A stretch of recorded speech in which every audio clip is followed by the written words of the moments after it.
Il Movimento 5 Stelle di Agrigento chiede al sindaco della città di adoperarsi per l'imminente appuntamento con il disegno di legge che verrà pubblicato venerdì prossimo. I cittadini agrigentini potrebbero così finalmente avere quell'acqua pubblica che avevano creduto di aggiudicarsi col referendum del 2011.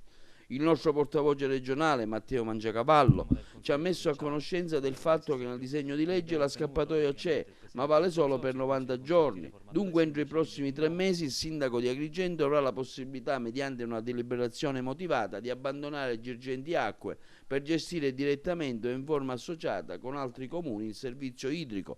Sulla vicenda abbiamo sentito il consigliere comunale di Agrigento, Marcella Carlisi. Come si può usare questa nuova legge per il comune di Agrigento?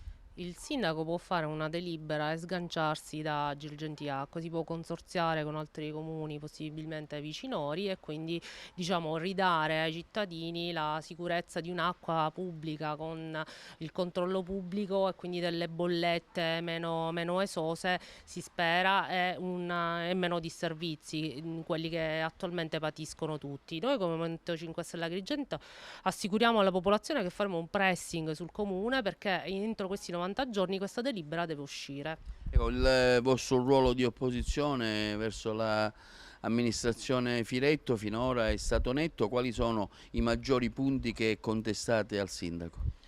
Diciamo che i lavori in aula praticamente non ce ne sono state, abbiamo fatto soltanto due sedute, tra l'altro diciamo quelle per stabilire il presidente e le commissioni. Noi stiamo lavorando su vari punti come a parte l'acqua, perché stiamo chiedendo conto e ragione del deposito cauzionale che praticamente abbiamo pagato già al comune e adesso lo dobbiamo ripagare a Girgenti Acque. Su quanto riguarda l'illuminazione pubblica, perché abbiamo un contratto con la Gemmo, adesso ci sono questi pali che cadono e quindi vogliamo capire chi ha dipinto questi pali, se è il comune a spese dei cittadini, perché comunque nella convenzione con la Gemmo i pali devono essere tinteggiati dalla Gemmo, quindi vorremmo capire chi ha fatto queste cose. Queste sono piccole cose. Poi anche ci stiamo muovendo sulla spazzatura, studiando questo contratto, anche perché vediamo che la città alla fine è più sporca.